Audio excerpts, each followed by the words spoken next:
Bonjour les graphes, ravi de vous retrouver pour cette nouvelle vidéo hebdomadaire. Alors il y avait cette pub il y a quelques années, je sais plus, j'ai 2 minutes pour vous dire un truc comme ça, je sais plus pourquoi c'était, donc c'était pas une bonne pub.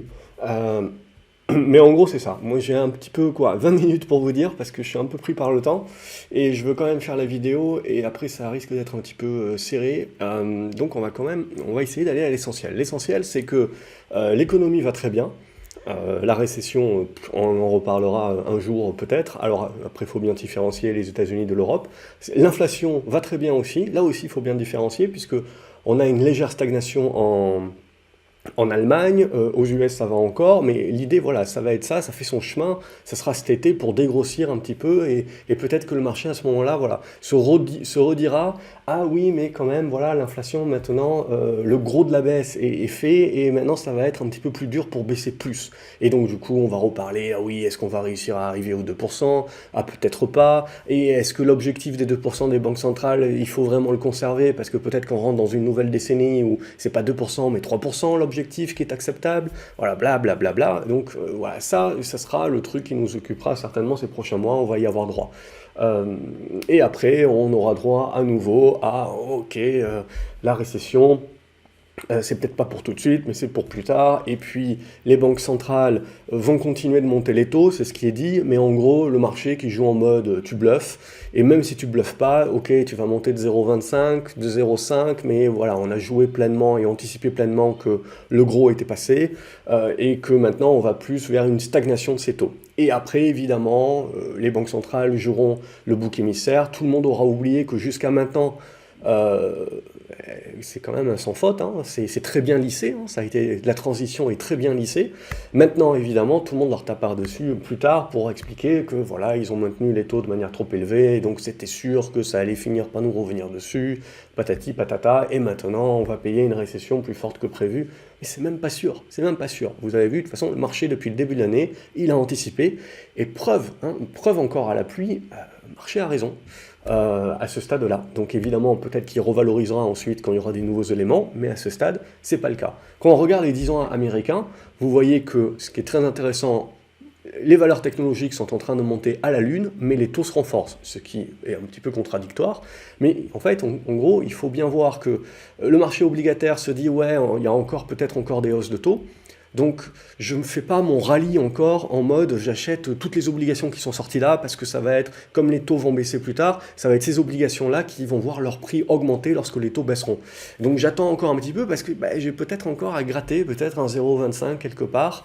Mais en gros c'est ça qu'on va jouer également. C'est à partir du moment où on jouera la peur de la récession, c'est... Ah, je reprends, j'ai eu un invité surprise. Alors, du coup, voilà, ça va être très intéressant parce que quand les taux vont commencer à remonter, enfin, quand les prix des obligations vont commencer à remonter, que les taux vont donc baisser, ça sera un petit peu certainement un peu plus le rush pour acheter les obligataires, de l'obligation. Mais bon, toujours est-il, on est toujours dans la figure. Pour moi, tant qu'on est dans la figure, ça va à tout le monde. C'est le moment où on vient retravailler le haut de la figure que là, on rejouera certainement avec l'argument ralentissement économique, etc. Mais à ce stade, voilà, on est toujours dans la figure, il ne se passe pas grand-chose. Le Brent, le pétrole également, tout le monde dit, voilà, ça va casser par le bas, etc. La demande est en hausse.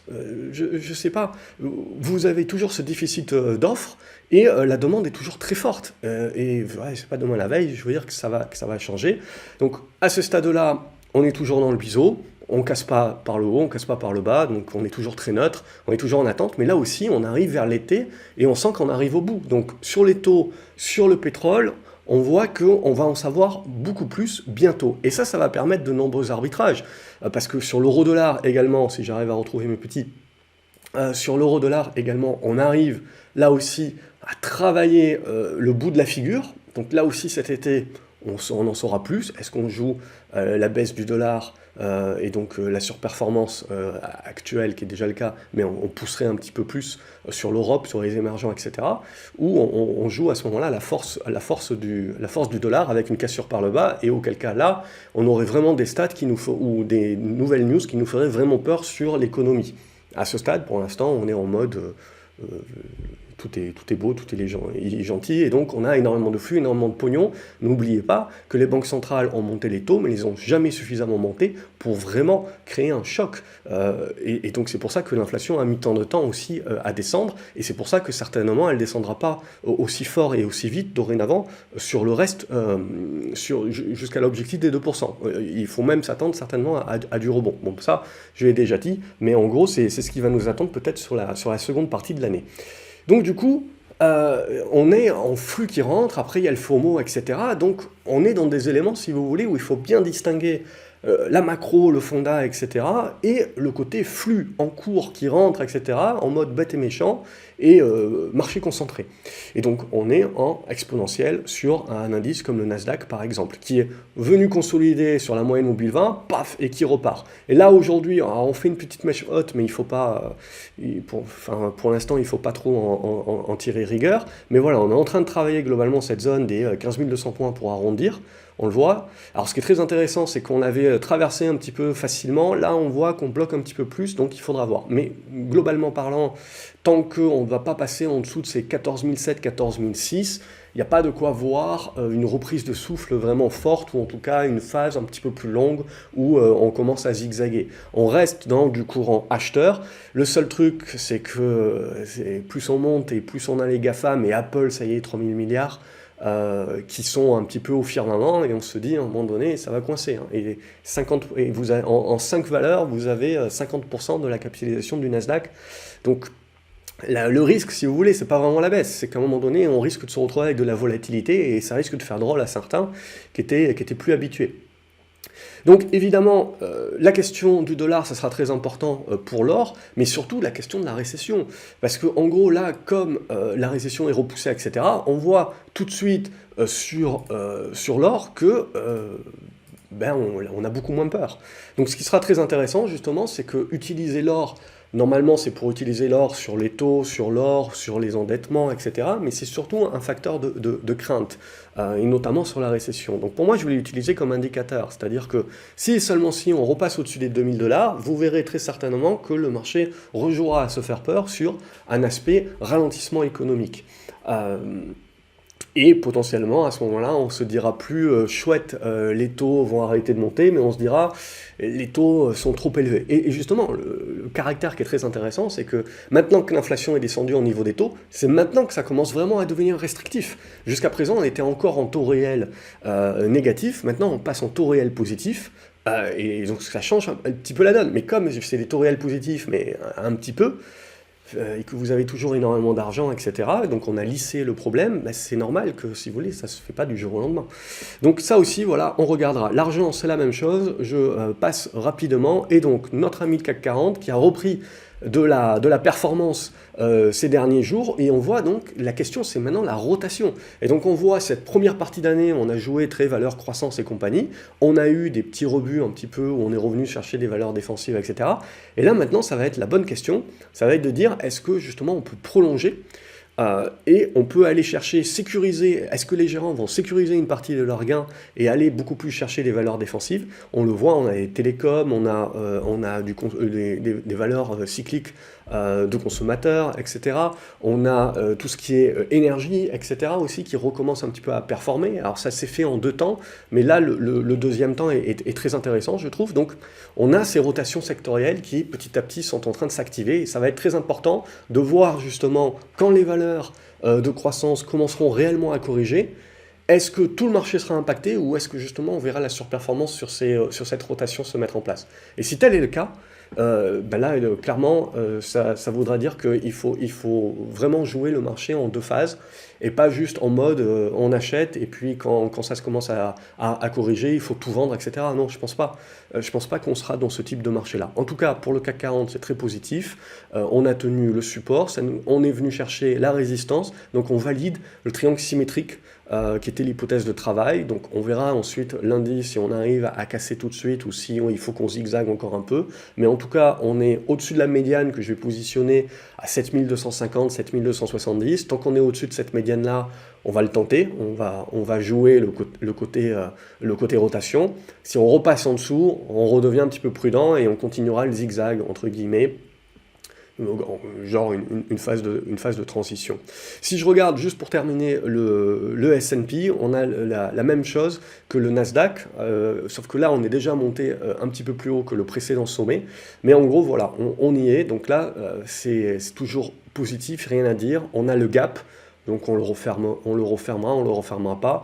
Mais pour moi, ce gap-là, il va être important. Parce que si on le referme le plus rapidement possible, c'est là où il faut le voir comme un signal de « Ok, peut-être qu'il va falloir faire une pause maintenant et ça validera petit à petit la pause. Mais la vraie pause, le vrai caractère où on se dit « Ok, on part pour de la conso », c'est au minimum pour repasser en dessous des 4300 points. Hein. Donc on va procéder par étapes, mais là, le vecteur est toujours très positif. C'est juste qu'à un moment donné, bien entendu, il faut s'attendre à ce qu'on reprenne un petit peu notre souffle et potentiellement qu'on consolide à plat. Ça ne veut pas dire qu'on va baisser. Hein. Éventuellement, on peut faire du zigzag, consolider à plat, en attendant que les congestions se forment. Donc ça aussi, c'est important de bien le comprendre. On n'est pas sur un marché boursier et rarement sur un mode on-off. Hein. Y a toujours des phases de zigzag et de construction intermédiaire. Ce que je vous invite maintenant, c'est qu'on peut parler un petit peu action. Là aussi, je vais accélérer. Mais Air France, les airlines américaines ont très bien performé, etc. Air France a un petit peu suivi le coup, mais un petit peu moins bien. Voilà, on a la congestion ici. Si vous cassez ici par le haut, là, vous avez un bon signal sur Air France. Les valeurs chinoises ont continué un petit peu de pâtir. Là, on avait eu un bon signal la dernière fois qu'on avait vu, puis on a recassé par le bas, donc je laisserai de côté. Je suis toujours allé regarder ces valeurs chinoises, je les trouve intéressantes, mais voilà, il y a un aspect timing, pour l'instant, on n'a pas l'alignement des planètes. Par contre, là où il y a l'alignement des planètes, c'est Apple. Mais à un moment donné, si vous voulez, donc on est passé de 125 à 200 $ à peu près pour arrondir, donc 3000 milliards de capi. Je crois que c'est même pas imaginable, quoi. Mais regardez, on commence à vraiment monter de manière exponentielle. Ça reste Apple, l'une des plus grosses caps, la deuxième plus grosse cap. Donc ce qui est vraiment important, voilà, c'est de se dire, le risque maintenant, c'est pas qu'Apple baisse, parce que même si Apple baisse, il y aura fort à parier que les supports seront achetés, etc. Ça mettra très longtemps à se retourner éventuellement à la baisse. Mais le risque, c'est la volatilité, c'est qu'à un moment donné, ça se mette à zigzaguer, et je veux dire, même si vous perdez 3-4%, 5% sur Apple, vous ne changez pas la dynamique de fond. Mais pour autant, 4-5% lorsque vous avez Apple qui pèse autant dans les indices, ben c'est s'habituer un petit peu plus de volatilité. Donc, ça, c'est un autre aspect. Sinon, après, si on part sur du défensif, ArcelorMittal, c'est toujours quelque chose que je trouve intéressant. Mais voilà, même chose, on est très neutre. Donc pour l'instant, on sauve les supports, on a validé les résistances, et on le voit, il faudrait un débordement de cette zone des 26, 50, 27 pour vraiment insuffler le mouvement. Atos, alors, ça rebondit, etc., mais ça reste là aussi pour moi un petit peu au milieu du gué. C'est-à-dire qu'à minima, il va falloir repasser cette zone des 13,70, 14 € pour relancer la dynamique acheteuse. Ce qui a été très intéressant, c'est qu'on a vu les banques américaines qui ont passé leur stress test et on a acheté les banques françaises également, on est revenu. Mais là aussi, voilà, on arrive, on referme les gaps qui avaient été les gaps baissiers de la faillite de SVB, etc., Crédit Agricole, je ne vais pas la montrer, mais Crédit Agricole est dans une meilleure santé que BNP par exemple et que GLE, mais tout le monde continue de grimper et on reste voilà, dans des figures qui sont haussières à ce stade-là. Ce que je trouve intéressant également, c'est CGG ou Vallourec. Donc ce sont des tendances baissières indéniables, mais regardez, les réactions sont assez fortes. Alors il va falloir que ça consolide, que ça congestionne et que ça casse par le haut avant de pouvoir parler de retournement. Mais je trouve que les mouvements sont très intéressants avec des bons volumes. Il y a de la rotation et on va chercher, pas forcément les meilleurs élèves, mais ceux qui ont peut-être du retard et des revalorisations à faire. Meilleur élève, c'est GTT et on va retrouver la même chose. On avait cette petite figure ici qui a été cassée par le bas. On réintègre, alors j'aime pas trop parler de réintégration, je préfère surtout voir en règle générale que j'avais pas la bonne figure, mais ça n'enlève rien au fait qu'on a une bonne réaction sur les 87 € qui se valident bien en support, et maintenant c'est à regarder aussi GTT, comme on a vu la plupart des valeurs pétrole, gaz, hydrocarbures, éventuellement des retournements. Il reste encore le gros niveau des 97 € à passer. Et là, ça deviendra un petit peu plus intéressant. On va chercher un petit peu de la biotech. Galapagos, c'est encore en construction, mais si vous avez un débordement des 38 à 39 €, il y aurait un bon signal de retournement qui commencerait à se mettre en place. C'est encore un petit peu tôt, mais voilà, ça peut se regarder. Au niveau des minières, et là je vais prendre Harmony Gold, on est en train de corriger la hausse qu'on avait vécue. Il y a certainement des rebonds, on voit, on est en train de revenir sur un premier niveau de support. Il va falloir laisser construire donc le trader pour jouer à des allers-retours, mais l'investisseur pour l'instant va laisser encore un petit peu maturer, construire les congestions. Et on va encore un petit peu patienter. Mais pour moi, ça reste du suivi. ESSO également en suivi sur tout ce qui est hydrocarbures. Je passe les autres, les chinoises, tac, tac, tac, ok. Et voilà, qu'est-ce qu'on peut se dire de plus qui change un petit peu? Téléperformance, je sais que beaucoup la regardent, c'est du rebond technique. Alors l'avantage c'est que vous avez un repère, donc on continue de jouer la tentative de rebond, passer au-dessus de la moyenne mobile 50, essayer d'aller chercher au-dessus des 163 pour plus et affinité. Ça reste du rebond technique, donc il faut se préparer si vous voulez à ce que vous ayez peut-être quelque chose d'un peu chaotique ou erratique, hein. Ça reste une grosse tendance baissière, donc il ne faut pas penser que ça remonte en ligne droite, ça peut toujours arriver, mais j'y crois toujours moyen en termes de probabilité. Pour autant on est en mode rebond technique, au-dessus des 147 €, et maintenant il faut procéder par étapes pour les prochains niveaux. Tesla, ils vont annoncer leurs immatriculations là, je pense ce week-end, donc lundi on verra l'ouverture. Sinon c'est toujours haussier, de la même manière que la majorité des valeurs, on est quand même sur des grosses hausses, on fait des consolidations minimes, hein, donc il ne faut pas sous-estimer que c'est des consolidations minimes, donc le courant acheteur est vraiment fort, et ça nous permet de valider les repères. Donc l'idée, voilà, c'est maintenant on est en train de continuer de booster, on ne sous-estime absolument pas la capacité de poursuite haussière, bien entendu, et ce n'est que si on repasse sous cette zone des 247, 240 $, qu'on commencerait à travailler une figure. J'ai ce type de scénario-là, avec la zone des 272 à 280 $, qui serait une zone de résistance qui nous permettrait peut-être de zigzaguer le temps de construire la figure. Mais dans tous les cas, si vous voulez, ne sous-estimez pas que les variations que l'on a actuellement, ça va nous permettre de construire les figures si ce n'est pas une relance avec des nouveaux plus hauts qui partent. J'ai un doute, mais voilà, c'est peut-être mon biais qui parle, évidemment. Donc, mais sinon, c'est haussier point barre, hein. Il ne faut pas se poser 36 000 questions à ce stade-là. Et sinon, si je regarde du Stellantis, pour conclure, je vais me mettre sur Stellantis, c'est un graphique avec dividendes ajustés. Je sais qu'il y a toujours des débats entre est-ce qu'il faut les dividendes non ajustés, réajustés. Beaucoup de personnes vont dire non ajustés parce que ça me permet de voir le gap du dividende et de jouer sa fermeture. Moi, je pars du principe que quand vous avez des valeurs qui distribuent vraiment des gros dividendes, ça fait vraiment des gros trous de cotation, et surtout, ça casse complètement toute l'analyse graphique. Quand vous faites une analyse graphique de tendance, avec des moyennes mobiles, etc., comme je fais. Donc, à partir de ce moment-là, en fait, si vous avez Stellantis et que vous regardez Stellantis avec un graphique de dividendes non ajustés, tout a été cassé par le bas, ça ne vous donne pas envie d'acheter si vous êtes, encore une fois, dans une méthode comme la mienne. Pour autant, si vous ajustez le graphique, vous avez la distribution du dividende, mais la configuration graphique est restée haussière. Donc c'est-à-dire que si je dois avoir une volonté d'acheter le titre, graphiquement, c'est toujours valide. Et donc là, ce que l'on voit, au-delà de jouer la fermeture du gap de la distribution du dividende, c'est surtout de jouer la continuation de la tendance haussière. Hein, je le rappelle souvent, le dividende est la cerise sur le gâteau. Ce que l'on veut, c'est d'abord une tendance qui est haussière, et ensuite on reçoit le dividende, tant mieux. Mais si le dividende se fait dans une tendance baissière, bon ben, ok, vous gagnez le dividende, vous payez des impôts, mais globalement, vous avez une chance en plus que l'action ne remonte pas, refermer le dividende, parce que c'est pas une certitude. Regardez Chargeur, par exemple, qui depuis qu'a distribué le dividende, est allé chercher des nouveaux plus bas, nouveaux plus bas récents. Donc c'est pas une certitude. Donc pour moi, ce qui est primordial, c'est d'ajuster les graphiques pour rester dans ma tendance. Et ma tendance, avant la distribution du dividende, était une tendance de congestion, de tendance à la hausse, hein. Donc on voit, tac, tac, tac, tac. Et là, maintenant, on est en train de se mettre en capacité d'éventuellement breaker par le haut.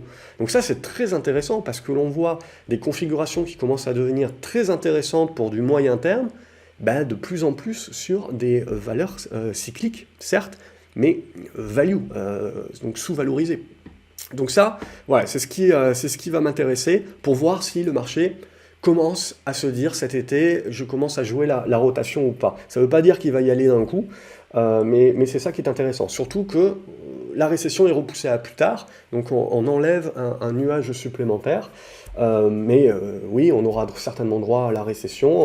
En Europe, oui, mais le marché déjà est en train de valider, on en avait parlé ces derniers temps, de valider que voilà, on a échappé à la catastrophe. Et pour l'instant, les banques centrales, force est de constater, on peut dire tout ce qu'on veut, mais pour l'instant, le problème a été véritablement transitoire et a été lissé. On le paiera peut-être plus tard, ça on en reparlera, mais à ce stade-là, ça a été très bien construit. Et regardez, graphiquement parlant, vous l'avez, hein. Vous avez la correction ici, mais vous avez finalement la tasse, la anse qui est dessinée. Et là, évidemment, le summum, c'est la cassure par le haut. Et là, on commence à reparler valeur value. Je vous souhaite un excellent week-end. N'hésitez pas à partager ces vidéos sur vos réseaux sociaux. Ça peut aider d'autres investisseurs à les découvrir. Je vous remercie des pouces en l'air, des encouragements, des commentaires, etc. Ça fait toujours plaisir, ça motive. Et cette vidéo, donc, j'ai été pris par le temps et vous voyez, j'arrive de temps en temps à faire des synthèses. N'oubliez pas de vous abonner à la chaîne, comme ça vous ne loupez pas les autres vidéos. Je serai toujours actif cet été, peut-être un petit peu moins, mais je continuerai de publier un certain nombre de vidéos.